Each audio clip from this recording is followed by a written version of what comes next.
जैसे अभी उन्होंने कहा कि ये इस वर्ष की पहली कॉन्फ्रेंस है, तो I will take this opportunity to greet all the voters, all the citizens of the country और सबको बहुत बहुत नववर्ष की शुभकामनाएं।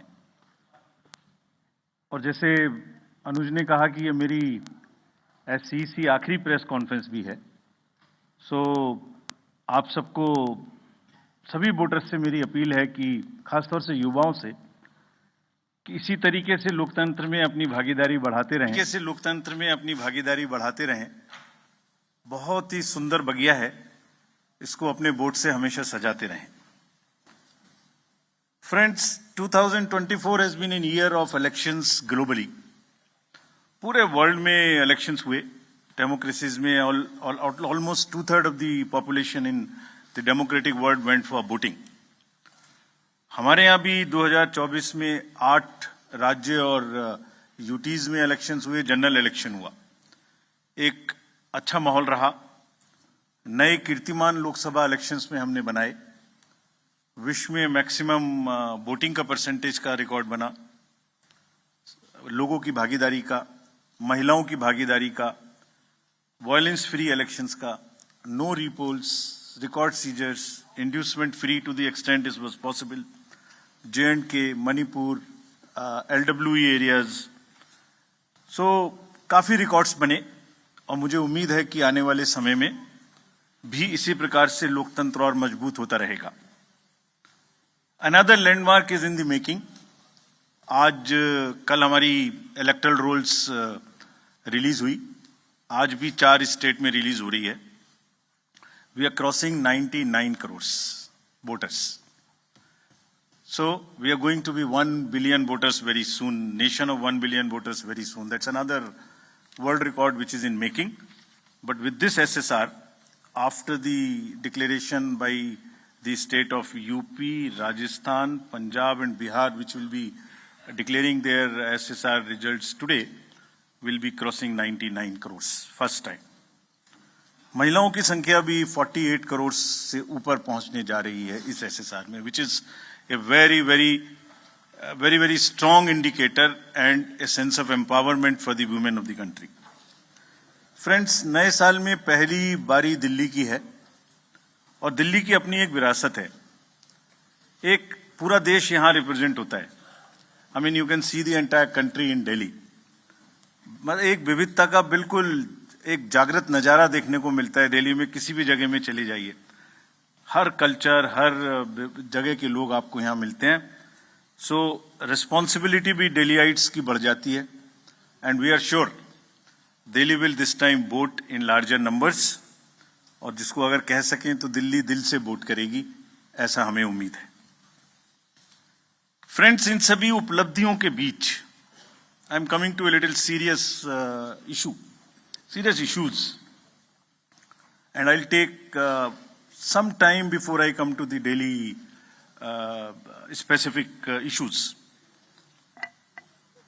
24 में जहां मैंने इतनी सारी उपलब्धियां गिनाई, वहीं चुनावों के दौरान कुछ डाउट्स, कुछ शंकाएं, कुछ कंसर्न्स भी रेज होते रहे।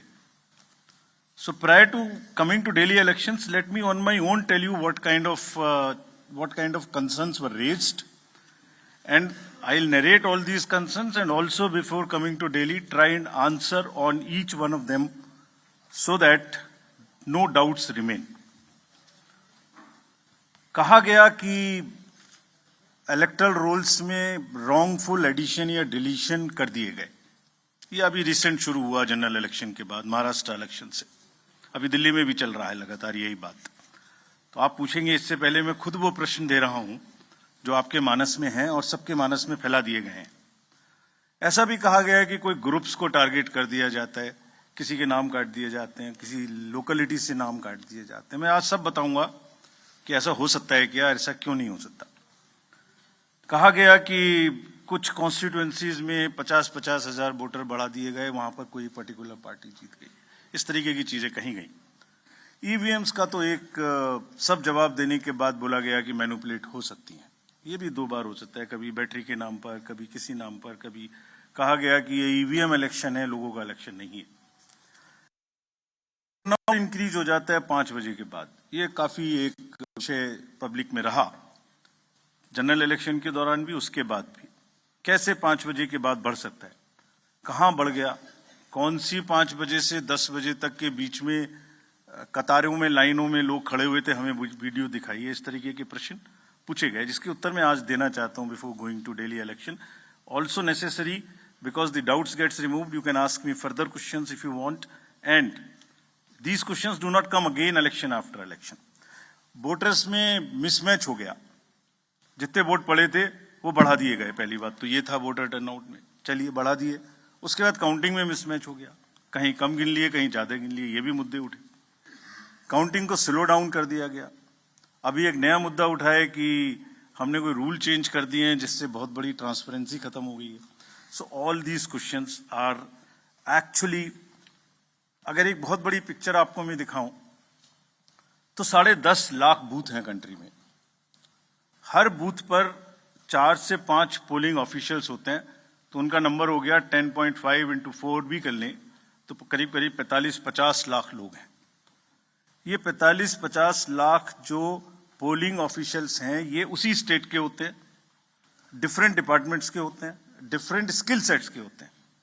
एंड चुनाव से बूथ पे पहुंचने के 2 days 3 days before they are randomized in front of the candidates and teams are formed. So they meet first time 2-3 days, so they can not B.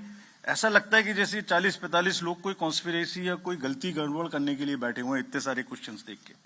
बड़ा पेन होता है इनको, because they are at the receiving end. So I will explain how this is not possible, or what is the answer to this.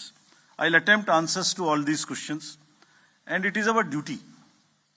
Actually, right to question is inbuilt in democracy. It's an inherent right. We respect this. We respect this right. We feel that question करना और उसका जवाब देना हमारी जिम्मेदारी है। तो आज इन सभी सवालों की पूरी इज्जत रखते हुए हम इनका जवाब देंगे 1 by 1। और अगर इसको मैं कुछ शायराना अंदाज में कह सकता तो ऐसे कहता, सब सवाल अहमियत रखते हैं, जवाब तो बनता है। सब सवाल अहमियत रखते हैं, जवाब तो बनता है।